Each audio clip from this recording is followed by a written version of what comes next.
بسم اللہ الرحمن الرحیم۔ دوستو ذرا سوچئے، ایک شخص جس کا نام سنتے ہی دشمنوں کے دل کانپ جاتے تھے، ایک انسان جس کا انصاف آج بھی دنیا کے لیے مثال ہے، اور ایک عظیم سپاہی جس کے قدم سے زمین گونج اٹھتی تھی۔ یہ ہے کہانی حضرت عمر ابن خطاب رضی اللہ عنہ کی، اسلام کے دوسرے خلیفہ، جنہوں نے اپنے تقوی سے دنیا کا نقشہ بدل دیا۔ لیکن کیا آپ نے کبھی سوچا، اگر یہ شخص صرف 6 مہینے اور زندہ رہتا تو شاید آج ہر دل سے لا الہ الا اللہ کی آواز گونج رہی ہوتی۔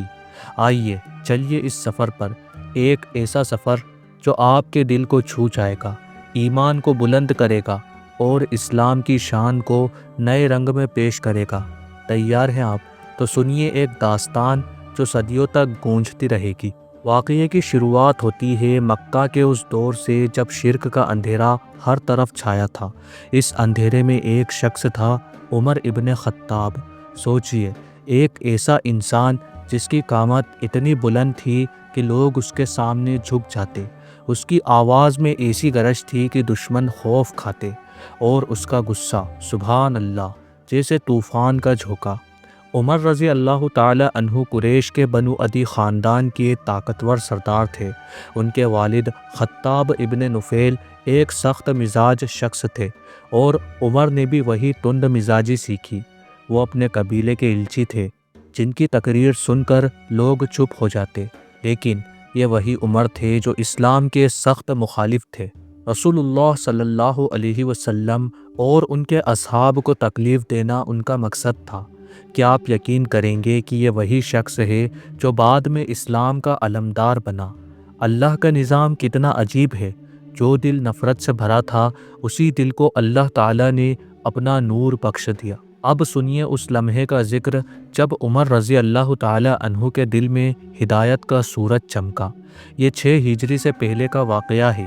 ایک دن عمر رضی اللہ عنہ غصے میں تلوار لیے گھر سے نکلے۔ ارادہ تھا رسول اللہ صلی اللہ علیہ وسلم کو قتل کرنے کا۔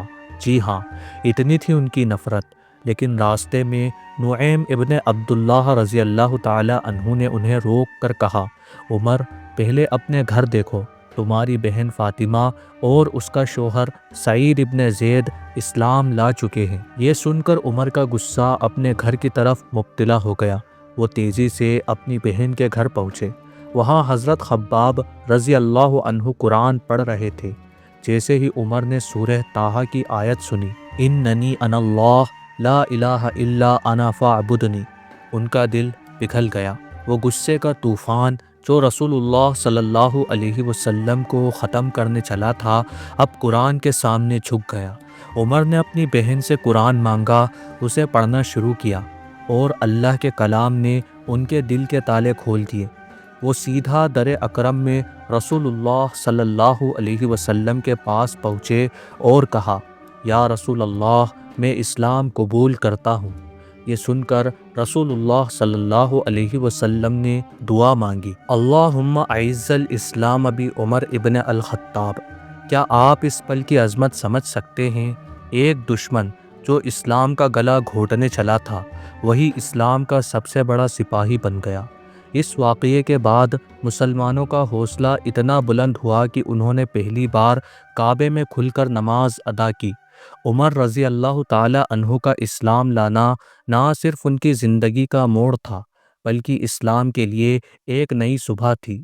حضرت عمر رضی اللہ تعالی عنہ کی خلافت کا دور جیسے کوئی سنہرا خواب تھا۔ 10 سال 6 مہینے، لیکن اتنا کام جو صدیوں تک یاد رہے گا۔ سوچئے، ایک حکمران جو رات کو چھپ کر مدینے کی گلیوں میں گھومتا، لوگوں کے دکھ درد سنتا اور اپنے ہاتھوں سے بھوکوں کو کھانا دیتا۔ ایک واقعہ سنیے۔ ایک رات عمر رضی اللہ تعالی عنہ نے دیکھا کہ ایک عورت اپنے بچوں کو بھوکا سلا رہی ہے۔ کہہ رہی تھی، سو جاؤ، کھانا تیار ہو رہا ہے، جبکہ دیگ میں صرف پانی ابل رہا تھا۔ عمر رضی اللہ تعالی عنہ کا دل ٹوٹ گیا۔ وہ ترنت بیت المال سے اناج اور کھانا لائے، اپنی پیٹھ پر ڈھو کر اس عورت کے گھر پہنچایا اور اپنے ہاتھوں سے بچوں کے لیے کھانا بنایا۔ یہ ہے وہ خلیفہ جو اپنے لوگوں کا خادم تھا، نہ کہ حکمران۔ ایک اور واقعہ ان کے انصاف کا ہے۔ ایک یہودی اور مسلمان کے جھگڑے میں عمر رضی اللہ تعالی عنہ نے یہودی کے حق میں فیصلہ دیا کیونکہ حق اسی کا تھا۔ لوگ حیران رہ گئے کہ خلیفہ نے اپنے مذہب کے شخص کا ساتھ نہیں دیا بلکہ انصاف کو ترجیح دی۔ عمر رضی اللہ تعالی عنہ نے کہا، اسلام میں انصاف سب کے لیے برابر ہے۔ حضرت عمر رضی اللہ تعالی عنہ کے کارنامے ایسے ہیں جو دل میں ایمان کا جذبہ جگا دیتے ہیں۔ ایک واقعہ جنگ یرموک کا ہے۔ جب مسلم فوج رومن امپائر کے خلاف لڑ رہی تھی تو عمر رضی اللہ تعالی عنہ نے اپنے سپہ سالار کو خط لکھا کہ جنگ جیتو لیکن امن کا پیغام بھی دو۔ نتیجہ یہ ہوا کہ ہزاروں لوگوں نے اسلام قبول کیا کیونکہ انہوں نے دیکھا کہ مسلم فوج صرف طاقتور نہیں ہے بلکہ رحم دل بھی ہے۔ ایک اور واقعہ ان کی سادگی کا ہے۔ ایک بار عمر رضی اللہ تعالی عنہ نے بیت المال سے ایک کپڑا لیا جو تھوڑا بہتر تھا۔ جب لوگوں نے سوال کیا تو انہوں نے اپنے بیٹے عبداللہ ابن عمر رضی اللہ تعالی عنہ کو بلایا اور کہا کہ بتاؤ یہ کپڑا کہاں سے آیا؟ عبداللہ نے کہا، یہ میں نے اپنے حصے سے اپنے والد کو دیا۔ عمر رضی اللہ تعالی عنہ نے کہا، میں خلیفہ ہوں لیکن بیت المال کا ایک درہم بھی ناحق نہیں لوں گا۔ یہ سن کر لوگوں کے دل رو پڑے۔ کیا آپ اس تقوی کی مثال دیکھ کر حیران نہیں ہوتے؟ ایک اور واقعہ رسول اللہ صلی اللہ علیہ وسلم نے فرمایا، جب عمر ایک راستے سے گزرتا ہے تو شیطان دوسرے راستے سے بھاگتا ہے۔ یہ تھی عمر رضی اللہ تعالی عنہ کی ہیبت۔ نہ صرف دنیا کے دشمن بلکہ شیطان بھی ان کے سامنے کانپتا تھا۔ حضرت عمر رضی اللہ تعالی عنہ کے دور میں اسلام کا پرچم اتنا بلند ہوا کہ دنیا کی دو سپر پاورز رومن امپائر اور پرشین امپائر گھٹنوں پر آ گئی۔ سوچئے، ایک چھوٹا سا شہر مدینہ جہاں سے عمر رضی اللہ تعالی عنہ نے حکومت کی اور اس نے دنیا کے سب سے بڑے سلطنتوں کو ہلا دیا۔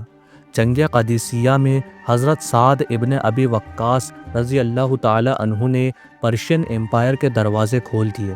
جنگ یرموک میں حضرت خالد ابن ولید رضی اللہ تعالی عنہ اور ابو عبیدہ رضی اللہ تعالی عنہ نے رومن فوج کو دھول چٹا دی۔ لیکن عمر رضی اللہ تعالی عنہ کی اصل جیت یہ تھی کہ انہوں نے فتح شدہ علاقوں میں انصاف کا نظام قائم کیا، اہل کتاب کو ان کے مذہب کی آزادی دی اور ان کے حقوق کا خیال رکھا۔ ایک نئے مسلم نے کہا، میں نے اسلام اس لیے قبول کیا کیونکہ عمر کا انصاف دیکھ کر مجھے یقین ہو گیا کہ اسلام حق ہے۔ کیا آپ اس بات سے متاثر نہیں ہوتے کہ ایک شخص اپنے فیصلوں سے دنیا کے دل جیت سکتا ہے؟ اب آئیے اس لمحے پر جو ہر مسلمان کے دل کو چھو جاتا ہے، حضرت عمر رضی اللہ تعالی عنہ کی شہادت۔ 23 ہجری میں مسجد نبوی میں فجر کی نماز کے وقت ایک مجوسی غلام ابو لولو المجوسی نے عمر رضی اللہ تعالی عنہ پر زہریلا خنجر چلا دیا۔ ابو لولو کے دل میں نفرت تھی کیونکہ اس کی قوم پرشین امپائر اسلام کے ہاتھوں شکست کھا چکی تھی۔ اس نے عمر رضی اللہ تعالی عنہ کے پیٹ میں کئی وار کیے، لیکن کیا آپ یقین کریں گے کہ عمر رضی اللہ تعالی عنہ نے زخم کے باوجود نماز مکمل کرنے کا حکم دیا۔ 3 دن تک وہ درد سے لڑتے رہے اور اپنے آخری لفظوں میں دعا کی کہ یا اللہ مجھے شہادت کے ساتھ اسلام میں موت عطا فرما۔ جب عمر رضی اللہ تعالی عنہ شہید ہوئے تو مدینہ کے ہر گھر میں آنسوؤں کا سیلاب آ گیا۔ سوچئے، اگر عمر رضی اللہ تعالی عنہ کو صرف 6 مہینے اور ملتے تو اسلام کا پیغام شاید اور دور تک پہنچ جاتا۔ ان کی شہادت نہ صرف ایک خسارہ تھی بلکہ ایک سبق ہے کہ حق کے لیے زندگی گزارنا اور شہادت پانا ہی اصل کامیابی ہے۔ دوستو، حضرت عمر رضی اللہ تعالی عنہ کی زندگی ایک داستان نہیں ہے بلکہ ایک رہنما کتاب ہے۔ ان کا انصاف، ان کی سادگی، ان کا تقوی، یہ سب ہمیں سکھاتا ہے کہ اسلام صرف عبادت نہیں بلکہ زندگی کا مکمل نظام ہے۔ آج کے دور میں جب ظلم اور ناانصاف ہر طرف ہے تو عمر رضی اللہ تعالی عنہ کا نظام ہمیں ایک روشنی دکھاتا ہے۔ سوچئے، اگر ہم اپنی زندگی میں عمر جیسا انصاف، تقوی اور ہمت لائیں تو کیا بات ہے۔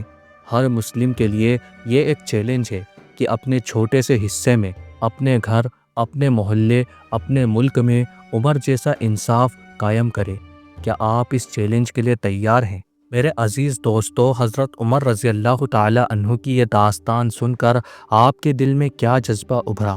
اگر آپ بھی ان کے انصاف اور تقوی سے متاثر ہوئے ہیں تو اس ویڈیو کو اپنے دوستوں، اہل خاندان اور ہر اس شخص تک پہنچائیں جو اسلام کی شان جاننا چاہتا ہے۔ جزاک اللہ خیر۔ اللہ تعالیٰ آپ کا اور ہمارا حامی اور مددگار ہو، آمین۔